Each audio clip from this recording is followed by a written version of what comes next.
महाराष्ट्र शासनामार्फत व केंद्र सरकारमार्फत निवडणुकीच्या तोंडावर विविध योजनांचा पाऊस पडत असताना मेळघाटातील खुटिता गावात नागरिकांना गावात जाण्यासाठी नदीवर पूलच नाही असा धक्कादायक प्रकार उजेडकास आला असून नागरिकांना पुरातून प्रवास करावा लागतो।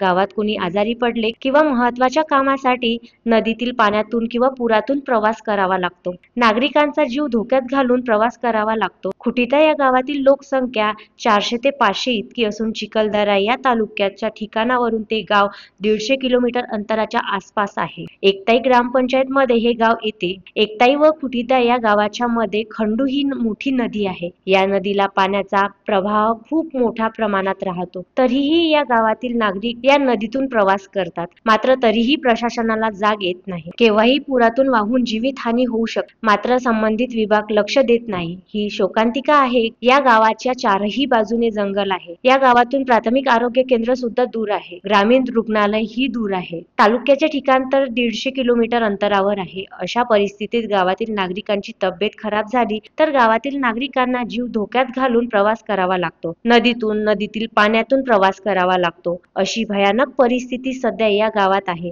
तरी प्रशासनामार्फत या ठिकाणी पूल बांधण्यात यावा अशी मागणी गावकऱ्यांनी केली आहे। Maruti Patankar, the sting operation news, Chikhaldara.